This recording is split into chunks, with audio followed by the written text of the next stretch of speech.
আচ্ছা, তোমাদের সাথে একটা কথা শেয়ার করি। তোমরা অনেকেই হয়তো জানো যে আমি একটা গ্রুপ স্টাডি করতাম। তো সেটা বাদ দিয়ে গতকাল থেকে আমি একটা নতুন কোচিংয়ে গেছি। এবার নতুন কোচিংয়ে যেহেতু গেছি, এবার ওই কোচিংয়ে বাকিদের যে পরিমাণ পড়া দেয় আমাকেও সমপরিমাণ পড়া দেবে।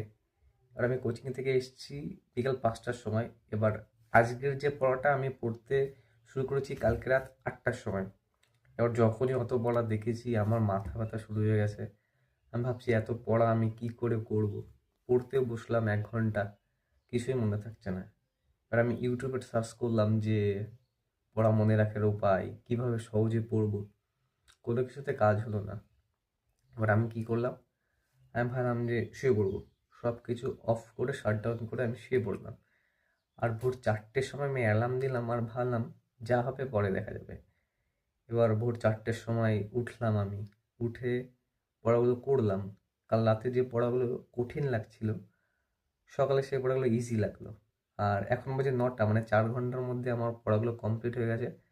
মাঝে আমি কোনো ব্রেক নিইনি, এমনকি আমি ফ্রেশও হইনি।